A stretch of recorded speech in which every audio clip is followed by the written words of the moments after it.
Kita ke informasi lain, Saudara. Petugas PLN menerbangkan drone untuk memusnahkan balon udara yang tersangkut di kawat listrik di Wonosobo, Jawa Tengah. Metode ini dipakai karena dinilai cepat, aman, dan tidak memerlukan pemadaman listrik.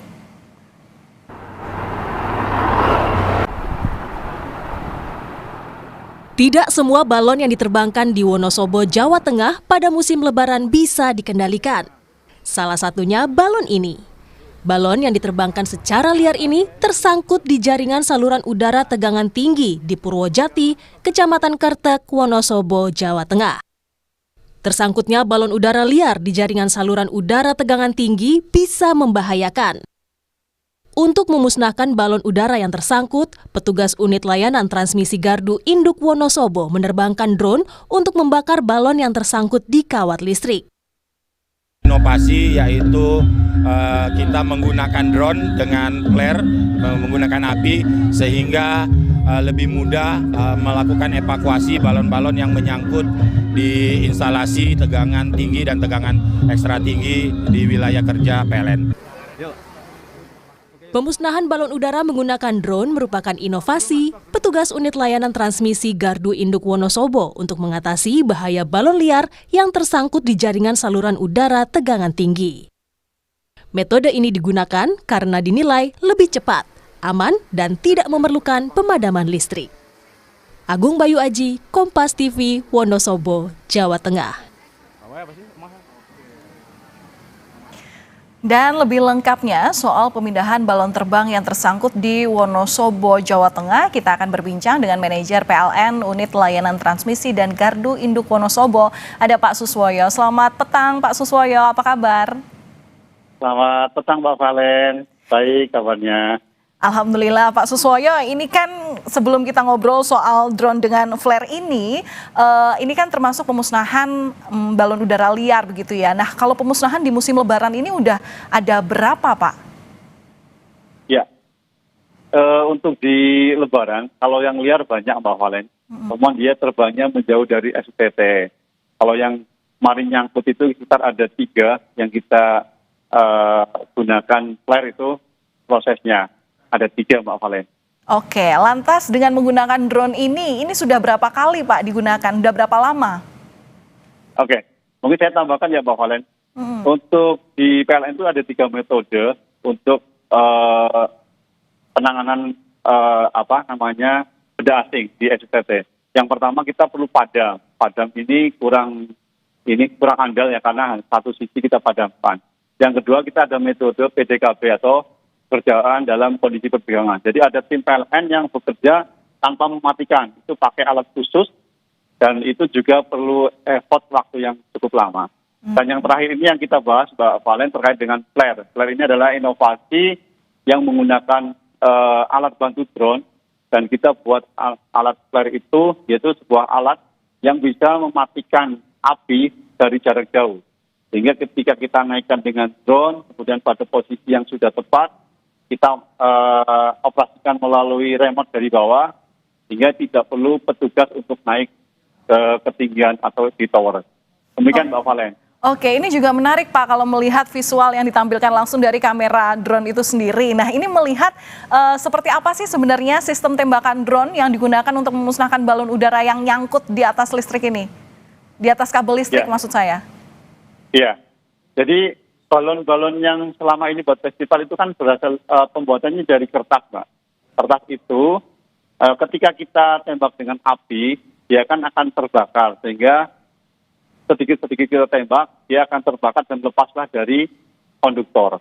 Nah itu aman, kalau secara ini aman. Daripada kita harus naik melalui metode padam atau mungkin PDKB itu akan lebih lama. Itu sih Mbak Valen. Tapi ini nggak bahaya Pak kena kabel karena kan ada potensi untuk kebakaran, masalah lain baru atau masalah baru ini nantinya. Ya kita sudah mitigasi Mbak Valen. Jadi sebelum kita melakukan pekerjaan ini kita sudah mitigasi resikonya. Kemudian kita di situ juga ada pengawas pekerjaannya, ada pengawas K3-nya. Dan selama ini perlu saya sampaikan bahwa konduktor PLN itu bukan seperti Mbak Valen bayangkan kabel listrik yang di rumah ya. Konduktor PLN itu sebesar sebesar ini Mbak Valen, dan itu kuat karena dia Tahan api bahannya gitu ya maksudnya? Iya, tahan api, campuran dari aluminium, baja, dan itu kuat. Insya Allah tidak masalah Mbak Valen. Oh oke, jadi udah terbayang karena kan kalau di sini takutnya ada masalah baru karena bisa kebakaran juga. Ini kan juga apinya nempel banget sama kabelnya itu Pak Sus. Kalau untuk biaya yang digunakan untuk teknologi drone ini, apakah bisa dikatakan lebih efisien daripada metode lainnya? Lebih efisien Mbak Valen, lebih efisien. Kalau kita bandingkan head to head dengan kita harus padam, misalkan padam kita butuh waktu 2 jam, maka ada KWH yang harus kita padamkan. Nah itu sangat minim kalau menggunakan ini dan tidak ada KWH yang padam. Dan untuk pembuatannya juga tidak begitu mahal karena drone-nya kan sudah ada nih. PLN kan untuk mengecek semua jaringan itu sudah punya drone, sehingga kita hanya berinovasi untuk membuat alat besarnya saja itu. Dan itu tidak mahal Pak Valen. Oke, tapi ini memang harus dipastikan ya Pak ya bahwa pengoperasian drone ini harus yang memang aman secara sinyal, kemudian memang jaraknya itu kan harus ada yang tertentu ya Pak ya untuk bisa menerbangkan drone itu. Betul. Mitigasinya kemarin kita lakukan karena dia di tempatnya jauh dari pemukiman. Kemudian di persawahan. Kalau misalkan ada pemukiman mungkin kita tidak berani. Pasti kita pakai metode padam atau pakai metode PDKP. Jadi itu ada pilihan-pilihan yang disesuaikan dengan risiko di tempat di mana tower berada. Oh oke, berarti memang masih ada penyesuaian-penyesuaian dan tentu apabila ada balon udara liar yang nyangkut di kabel listrik itu tidak semena-mena langsung gampang penunjuk menggunakan metode drone ini ya Pak ya, karena tadi memang dipastikan ada beberapa syarat yang diperbolehkan, salah satunya kalau misalnya dilakukan di ruang terbuka alias tidak dekat dengan permukiman warga. Apa Pak yang dikhawatirkan? Ya, ketika dekat dengan permukiman warga mungkin ketika balon kita bakar, dia masih nyala, kemudian menjatuhi rumah warga kan bisa berdampak kebakaran di rumahnya. Atau mungkin di situ ada tempat-tempat yang mudah terbakar juga kita hindari. Karena kita akan mitigasi sekecil mungkin biar tidak terjadi kecelakaan. Iya, baik. Terakhir Pak, pesan Anda terutama kepada warga ataupun juga komunitas yang hingga kini mungkin masih ada niat untuk menerbangkan balon udara secara liar. Ini bagaimana Pak? Ya, saya berpesan kepada warga Wonosobo dan sekitarnya, untuk yang komunitas alhamdulillah aman Mbak, karena mereka berlomba memakai syarat-syarat ya, tidak boleh terbangan. Cuman ini yang kepada teman-teman yang masih menerbangkan balon liar, mohon untuk tidak menerbangkan mendekati jaringan STT dan juga jangan menerbangkan balon yang menggunakan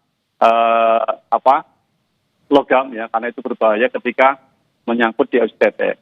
Dan alangkah baiknya kalau menerbangkan balon ya ditambahkan atau diikat sehingga tidak mengganggu. Karena ini bukan semata-mata mengganggu kelistrikan saja Mbak Valen, juga ini mengganggu untuk penerbangan. Karena penerbangan itu khususnya di area Wonosobo itu pernah terjadi ada balon yang menyangkut di baling-baling pesawat. Jadi memang ini sangat berbahaya baik bagi penerbangan juga bagi kelistrikan. Demikian Mbak Valen. Baik, terima kasih atas informasi yang sudah dibagikan bersama kami di Kompas Petang Kompas TV, Manajer PLN Unit Layanan Transmisi dan Gardu Induk Wonosobo, Pak Suswoyo. Salam sehat selalu Pak, terima kasih.